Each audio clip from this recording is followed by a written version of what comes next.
G'day guys and welcome back to AdosTheGreat YouTube channel. So guys, in today's video, I'll be going through my preview and predictions for State of Origin Game 2 2025. Super excited to jump in and discuss my thoughts on this game. Now, obviously this looks a little bit different to how I normally do my recordings. And that's because I am having a lot of problems with my PC at the moment. It is dead. So until I'm keen and able to get a new one, we're just going to have to make do with what we've got. So I do apologize that it isn't what it normally is content-wise. I really am sorry about that. But unfortunately, there's other bills to pay. I don't know how long it's going to be until I can get a new computer. But until then, we've got to run with what we've got, and that is an old laptop. But I'm super excited to discuss Game 2 of State of Origin. If you guys are new here, please hit that like button and subscribe. It goes a long way to helping my channel grow, as well as the fund to get a new computer. I'm only sort of making about $30 to $50 a month there with YouTube. So if I can put that pocket money aside, hopefully we'll get a little bit closer to that new PC. But without further ado, let's jump into this one and we'll discuss the team lists first, the changes made to both sides, and then I will go through a couple of key matchups that I'm excited for, and then I'll give you my final predictions for game number 2. So let's get into it. The New South Wales Blues team. So obviously there's no Mitch Moses or Mitch Barnett, both ruled out of this game. Jerome Luai comes in the number 6 jersey there for the Blues. Max King is elevated from the bench to the starting role there. And then you've obviously got Stefano Utuikamanu coming into the coming into the bench. Matt Burton, the 18th man, Keon and Lindsay Smith, the extended players there on the bench. So that's the Blues squad. Am I worried about Jerome Luai? I actually probably, as a Queenslander, I would probably prefer Mitch Moses over Jerome Luai, if I'm completely honest with you.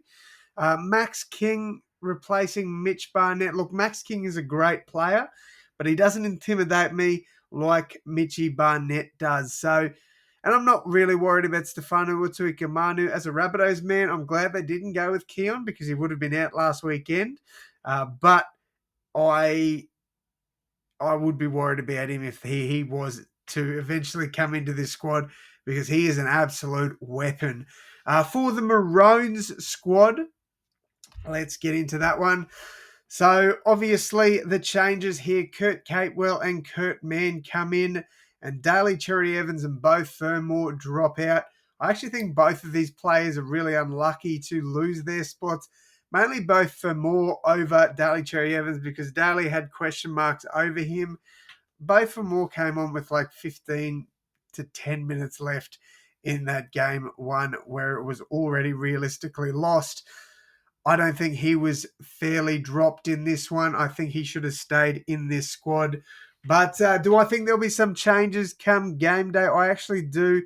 I'm going a little bit bold here, and I think we move Mo Fotuaika to the bench. Patrick Carrigan and Tino start up front is what I'm thinking may happen. And then I do think Corey Horsburgh comes into this side somewhere. So he could potentially come straight into lock and Trent Liero moves out, or you could have Pat Carrigan coming in starting at lock like normal. But I do think they'll keep it 1 through to 17. I just think there'll be a little bit of tweaks in that 17-man squad. Unfortunately, I would have Corey Horsburgh in the side, but unfortunately, I do think Slater will leave him out. All right, let's discuss some key matchups. The first one, this one's probably going to slip under the radar a little bit, but it's Latrell Mitchell against Robert Toya. In game 1, I thought Robert Toya did an amazing job on Latrell. He kept him quiet. Latrell didn't really get to do too much in game 1 outside of that silky ball to Brian To'o. There wasn't too many highlights from Latrell. I thought Robert Toya did an amazing job on him. I think Latrell will be fired up in this one. So it's whether Robert Toya can continue that amazing defense on Latrell, or will Latrell get one over him in game 2.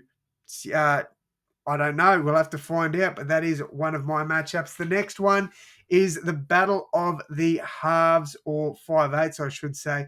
Cameron Munster taking on Jerome Luai. Both very similar players in terms of, they can pretty much break a game apart. They've got good footwork. They're dangerous. They can break tackles. They can make line breaks. They're two dangerous 5/8s, and I genuinely think that will be such a juicy matchup there. And then the third one is the battle of the big boys. Tino taking on Payne Haas. We saw a bit of it in game one. Wasn't as much as I'd hoped for. I think Tino will play a lot bigger minutes in this game, and him versus Payne Haas is just going to be cinema. So they're my three key matchups.